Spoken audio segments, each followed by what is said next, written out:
everyone, and welcome to another edition of Lydia's Crafty Corner with me, Lydia, in my little crafty corner. So today we're going to be creating a really beautiful gradient card with no ink blending whatsoever. So for the flower itself, I'm going to be using the Crafter Flower Orion Geranium, and then I'm going to be using the Altenew Blends 6x6 paper pack. And this is what I'm going to be cutting my image out of.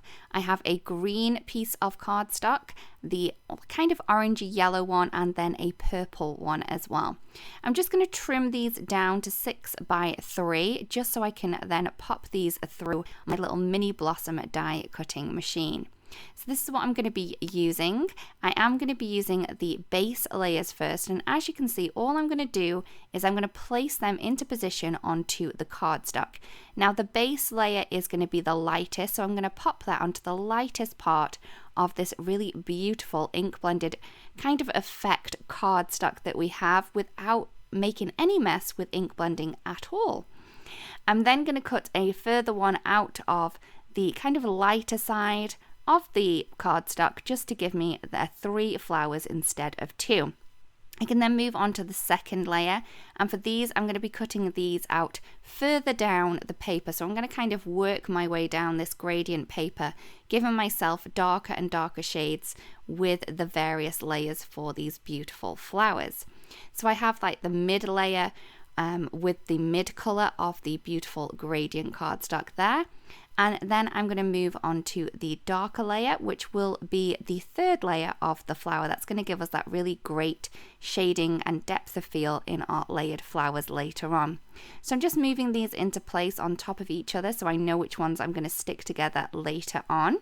And I'm just going to keep going with this. I am using a tiny bit of the satin tape from Altenew just to keep these dies in place while I run these through.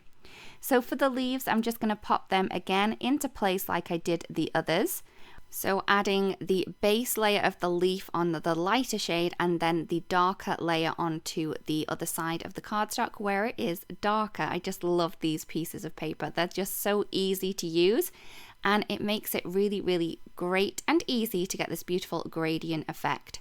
I'm going to do exactly the same for the little flower centers that we have. So add the darker one to the darker piece and then move the lighter pieces up towards the lighter side of the cardstock.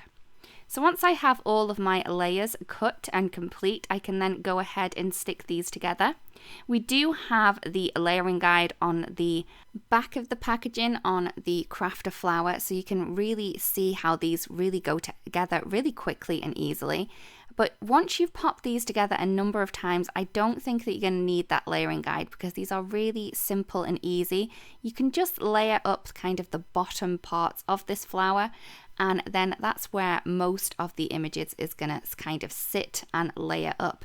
And it's just going to give you a really great effect really easily with this beautiful kind of gradient cardstock that we have here. If you are having a little bit of trouble picking up these smaller pieces, I would recommend using some little tweezers, as that really does make it easy to do this. So I'm just going to go ahead and stick all of these images together, and I am using my glue tape from Altenew. I do find that this is the easiest thing to kind of stick them together. As you can see, I am working onto a spare piece of copier paper behind me.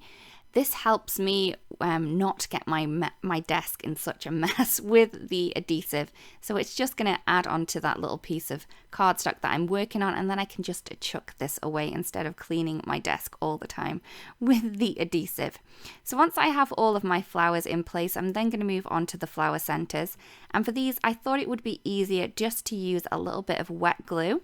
So I've added that into the center of my flower, and I'm just going to kind of poke the bottom part of the stamen into that wet glue, and that's just going to keep it in place. If you wanted to as well, because we are using wet glue, you could kind of fold these stamens up a little bit just to give you a little bit more depth and dimension within the flower itself, but it's completely up to you how you want to do that. So once I have finished with adding all of the flower centers, all I'm going to do is I'm going to move all these flowers to the side just until that wet glue is nicely dried. So once I have those in place, I can then go ahead and kind of work on a background. Now I was going to stick my flowers directly onto a white piece of cardstock, but then I decided I wanted a little bit more kind of ink blending on there. So all I'm going to do is I'm going to go through that Altenew Blends paper pack again, and I'm just trying to work out what kind of colour is going to work best with these flowers. I could have gone with grey, I could have gone with yellow, but I decided to go with this beautiful blue that we have here. And I'm just going to trim that down to 2 inches wide, and I'm going to use that as a strip onto my card base, which is 4 1/4 by 5 1/2, and it's just a white card base. So once I have my panel, all I'm going to do is I'm going to stick this into place again using some of that glue tape from Altenew. I'm just going to add that into place, making sure it's nice and straight, and then cut off any overhanging pieces. Once that's done, I can then go ahead and kind of rearrange my little flowers that we have here and the leaves. I'm going to add my leaves down with a little bit of wet glue just so I have a little bit more of a wiggle time with these leaves before everything does set permanently. To add a little bit more dimension to my flowers, I am going to use some of the foam tape from Altenew, and I'm just popping that behind the flowers and then popping those into place. Once I'd done that, I decided to then use that piece of cardstock that we cut off the bottom as a mat for my sentiment. So my sentiment is from the Sentiment Strips 2, and I'm just going to stamp that onto some white cardstock using some obsidian ink and then trim that down to size. Once I've done that, I can then adhere that onto the little piece that we had left over from the card before, and I'm just going to pop this into place again using some foam tape just to add a little bit more of a pop to that one. I then wanted to add some sequins, so these are the satin white sequins from Altenew, and again a little bit more wet glue just in a little bit of the places that I'm going to pop these sentiments down. I do tend to work in groups of 3 and then a 2 just to give me that odd kind of look to the card there. So here is the card complete. I really do hope that you like the card and that you've enjoyed the video as well. If you do create a card that was inspired by this, it'd be great if you do share because we'd love to see.